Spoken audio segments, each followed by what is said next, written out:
You can't keep using tools of oppression and expect to raise free people.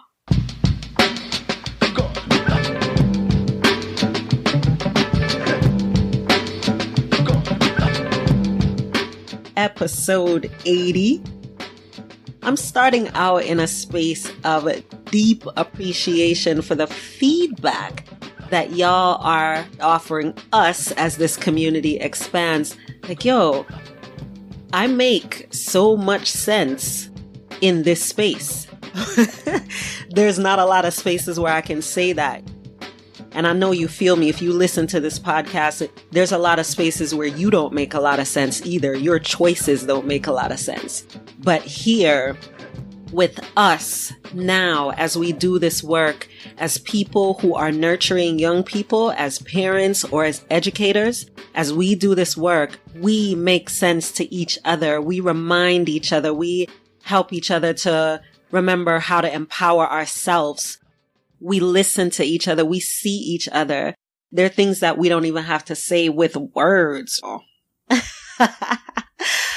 I really, really appreciate y'all so much on Instagram, on the voice memo on my website, email. I'm feeling like this is really working. This is really freaking working. This idea of finding us and reminding us that we exist, like different versions of us exist all over the world, doing this work of saying, yo, I'm not with this idea of control and coercion when it comes to children. And as it turns out, I'm not about that life at all in any of my relationships. So I'm gonna free my children from the coercive spaces like schooling. And I'm gonna also give myself permission to be free from the things that don't feel nothing like freedom to me. And in doing so, not only am I freeing myself, not only am I learning to care for myself, but I'm also now able to and willing to contribute to my community, the various communities that I identify with or feel like a part of. I'm willing and able to do that from an authentic space. I'm able to find other people who fuck with what I fuck with, and we're able to collaborate and develop language for dealing with each other despite our differences. All of these things are what happen when we decide to reclaim ourselves through self-directed education. When we decide to de-school, to decolonize, it's just really, really affirming the sort of feedback that I'm getting and what I'm learning from you sharing your stories with me. I appreciate you sharing them with me. You can get that sense of feeling heard that I know is so important. And I'm so happy to be able to do that and to get that back from so many of you. So yeah, enough gratitude, gratitude, gratitude.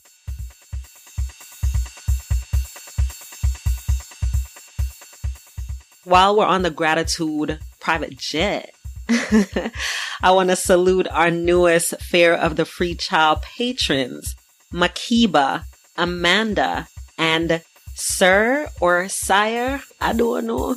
But thank you so much for supporting this podcast and this movement, y'all. Makiba, by the way, also has a podcast that I enjoy, and the website is multiformity.life. I'm going to put that link on the show notes page, by the way, which is akilasrichards.com/80. If you are not yet a patron of the podcast, you are missing out on exclusive content, early content, random, wonderful, I feel wonderful sharing them, live stories that are all connected to this work of raising free people. So I invite you to come over. You can come over for as little as $1 a month, or a one-time donation, or a big donation like $900 a month.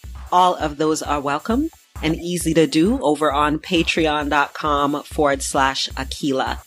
Thank you, Makiba, Amanda, and Sir. And thank you to all my current patrons. I appreciate you.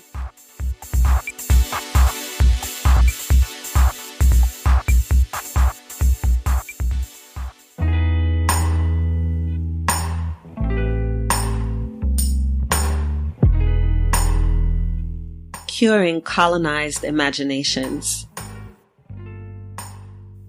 This episode is about unschooling in a rather specific way. I'm going to give you a definition, but more importantly, I'm going to be offering you the understanding as I see it.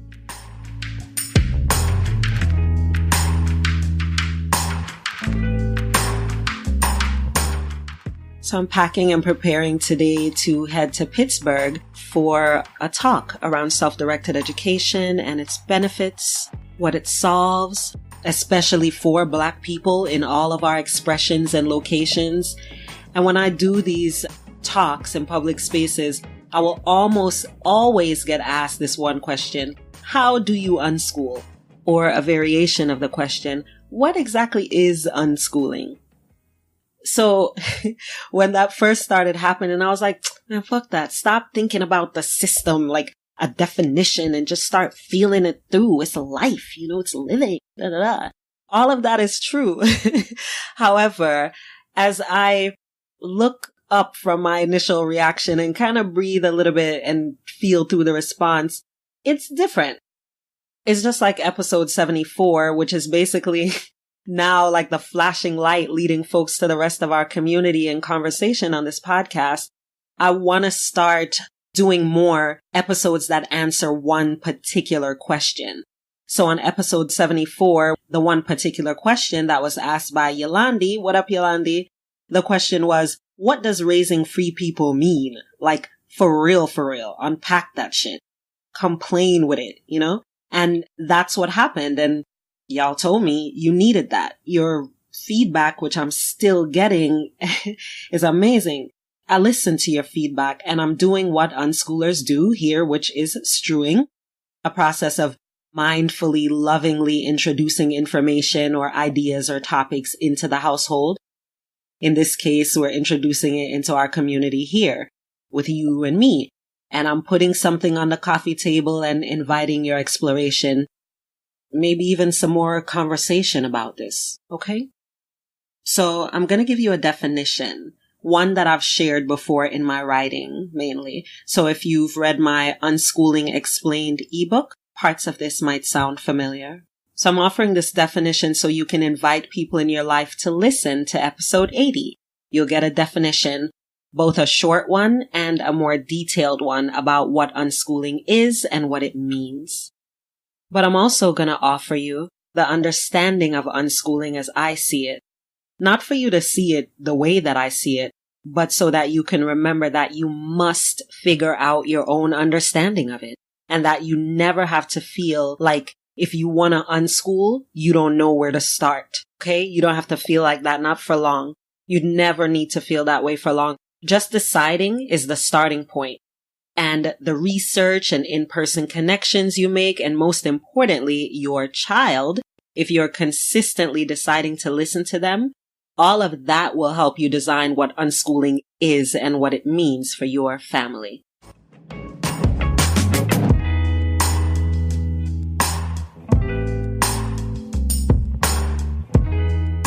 Definition.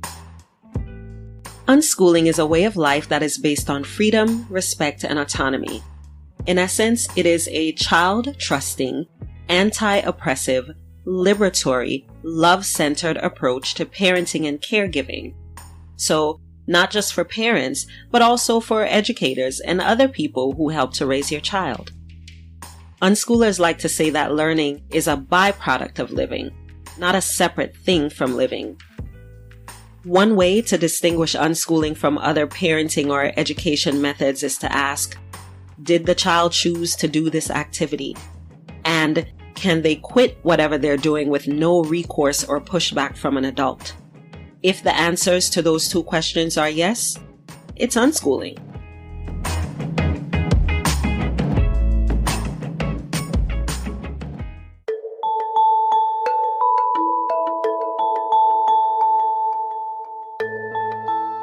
Understanding. Unschooling and Blackness have a few shared characteristics. Isn't that interesting? As that started to take shape in my mind, what came up was the focal points. Like what happens when you start to focus on and celebrate and appreciate your Blackness as opposed to just navigating it. And the same thing with your learning, like how you spend your time. What happens when you go from just like maneuvering through school or schoolishness over into unschooling and deschooling yourself? How much more learning happens? So as I, sorted through that thought and that comparison, what came up was those focal points and then more so what I don't focus on and why I don't focus on it. So on this podcast, for example, in our community, we don't focus on school here. Not tearing it down, not blaming people in it or for it, not reforming it, not saving it because so many of our children are in that situation, not ignoring that it's the new slavery as an effective pipeline to prison and subsequent forms of oppression and trauma, especially for Black and brown folks. We don't focus on school here because in this work, you and I have got to imagine life as if school was a potential resource along our path, not a multi-year goal to stay in as long as we can, no matter the cost. We don't focus on school here because we want more of us to imagine life, not graduation, life. Bell Hooks, she said a word when she said, we've not just been colonized in our minds, we've been colonized in our imaginations. We've not just been colonized in our minds, we've been colonized in our imaginations. That shit sears. So yeah, we don't focus on school and public or private or charter education here. The energies that are working up in here are about the reality that some of us will survive the constant terror of the influence of white supremacy in the world, including in school. Some of us are and will thrive beyond it, and we will need to pour into our communities because all of us can benefit from seeing ourselves beyond these systems of oppression, not seeing our way through them, living our lives without a focus on them when we can, while we can, because right now, not all of us can. So we have to figure out how to work collectively towards owning our time, owning our learning, forming a relationship with and working in community together with a household where the choice to unschool came at a huge loss. Those losses can be financial, like a single parent choosing to leave a conventional job to find a remote job so that they can be present for unschooling. Those losses can also be about emotional support, like grandma can't believe that you took her grandchild out of school, so she's constantly on you about it and it's causing you anxiety.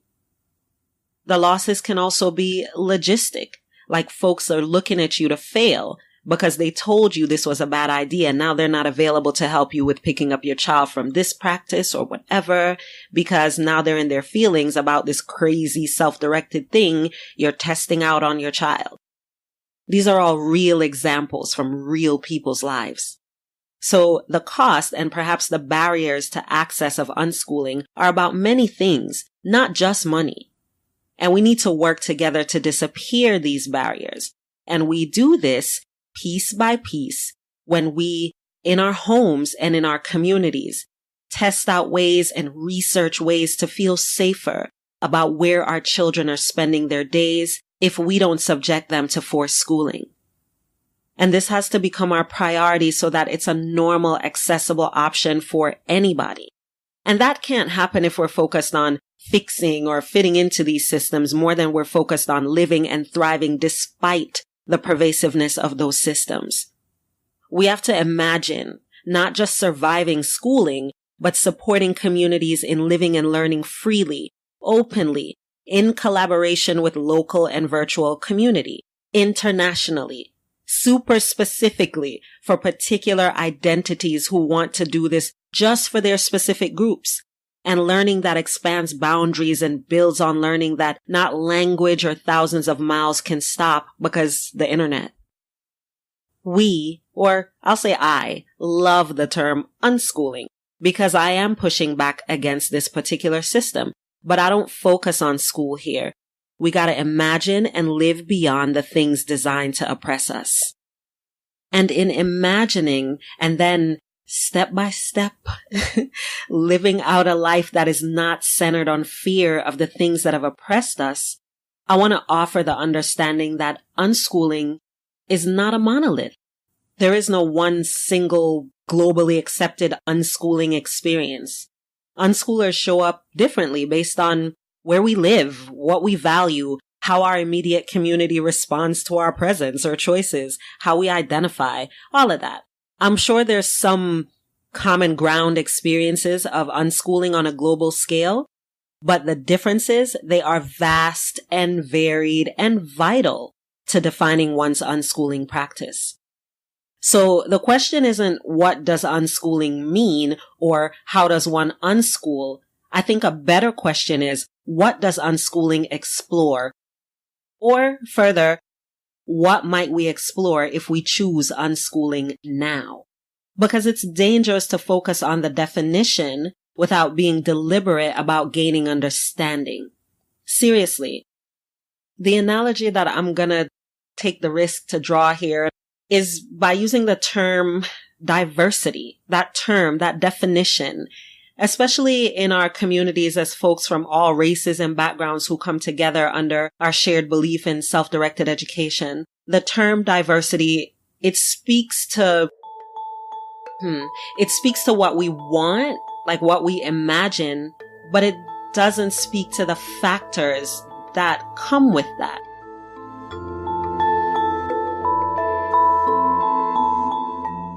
For example, if you're a white person or a group of white people and you start a self-directed education center or school of some sorts, and you're wanting to hire a Black person or a Latinx person because you feel like it's important to include non-white people. Okay, that makes sense. And that might impact that one Black person or that one Latinx person. And it'll probably also make other Black folks, Indigenous folks, and other people of color feel safer exploring your space. But what that diversity move doesn't do is consider whether there's a Black woman who wants to apply for that job, whether she has the same access to the resources that'll allow her to get to that side of town that your SDE center is on based on laws that limit, say, the bike paths in her Black neighborhood. So it takes her much longer to get anywhere because the laws don't protect pedestrians in her neighborhood the same way they do in another neighborhood where biking is easy and the streets account for bike commuters' existence. Is that your fault as a liberation-minded white person that her neighborhood gets less resources than someone else's? Is it hers for living there? Nope. Do the laws and the related funding and what's happening on her city streets factor into whether or not your job is accessible for her? Yes. I'll give you another example. When folks email me about bringing me to their school or community as part of an effort to bridge the gap with their communities of people of color. Okay, makes sense. But bringing me to your community, that's not you practicing diversity. It's not enough. It's incomplete, actually, if your efforts to reach out to non-white people didn't first and mostly include you getting to know the people of the community that your school or center is in, and especially the homeschooling and other family-oriented members. Malika and I were talking about the way that white self-directed education schools or spaces, they just kind of roll up in Black and brown folks' neighborhoods like, excuse us, we love everyone. So, if you want to be here in the space, just let us know, one love. And then they feel baffled about why their student population is and remains majority white. So, you can't build the types of communities and nurture the types of relationships you claim you want to see and facilitate as social justice and civil rights minded people if it's just a bunch of white families in the mix. That ain't happening. And most of the white schools or predominantly white spaces that reach out to me, they already know that, and that's good. So if you know that, then your efforts to bring in somebody not white to your school, like me, your efforts would need to include educating yourself on some of the issues that people of color, Black folks, Indigenous folks in your communities are dealing with, in your city are dealing with, and then access other non-white people to either teach you how to navigate that space to some extent for a fee, or to work with you in some organizing capacity or consulting capacity, whatever, you and they see fit, to help you actually work with non-white people, not just to find one that fits the bill and then covers, okay, good, I hired a Latinx person, or I hired a Black person, or I hired an Asian person, or whatever for the year to manage that guilt by hiring one. But nothing has changed besides the look of inclusion. Yes, now you have a more diverse staff, but you're not practicing diversity. So the understanding of unschooling stretches you and helps you to get comfortable with that discomfort, because I know some people listening to this will feel discomfort. You might be that one Black person, or you might be the person who has done that as a hiring practice. It's okay. Keep listening. Keep listening, because there's never not an opportunity to do something differently. And that's what's so important about the understanding of unschooling. That's why I didn't want to focus just on a definition. The understanding of unschooling stretches you and helps you to get comfortable with discomfort, to ask questions that lead you to better questions, that encourage you to stop doing something and to start practicing something else, and to trust children and to study learning, not topics disguised as learning opportunities, and to recognize oppression when that bitch rolls up, feeling and looking like the right thing or the easiest thing or the safest thing to do. So when you have more than a definition, when you focus less on defining unschooling and more on understanding it, you begin to see and understand the ways that various types of oppression, if left undisrupted, intersect and strengthen each other, causing painful relationship dynamics between us and the children we love. So we see unschooling in our understanding as liberatory, because when we recognize oppression and our participation in it, we can learn how to free our children and ourselves. Really sit with that in terms of an understanding of unschooling, and let me know what comes up for you. Please continue to reach out. If you haven't already, now is a great time. There's a voice memo option right on AkilahSRichards.com. The show notes page for today's episode is AkilahSRichards.com/80. Would love your feedback. Please share it. When you're sharing, use the hashtag #RaisingFreePeople.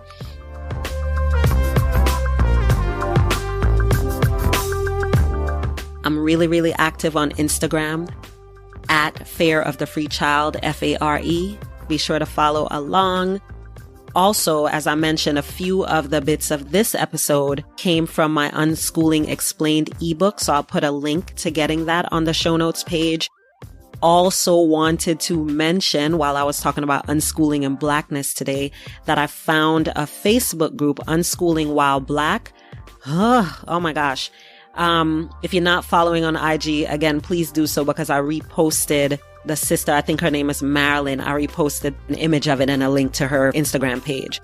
So the group seems so dope. And Marilyn, who I think she's one of the admins, her Facebook Live was talking about unschooling and its relevance in her life.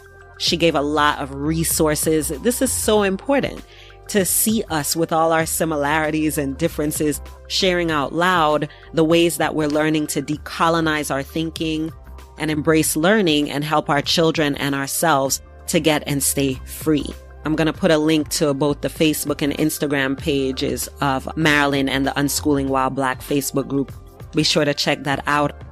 So many great resources, so much wonderful work towards liberatory living happening in the world. Thank you for listening to it, being part of it. Much love. Talk to you next week. Thanks for listening to Fair of the Free Child podcast. Like the show? Then show your love or give your feedback at AkilahSRichards.com.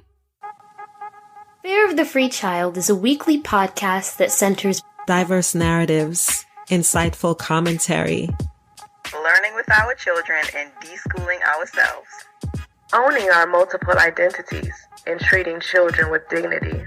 creating community and sharing conversation from often silenced spaces. Breathing life into liberation practices proactively and on purpose. It's about parenting. It's about self-directed education, loving. It's about learning.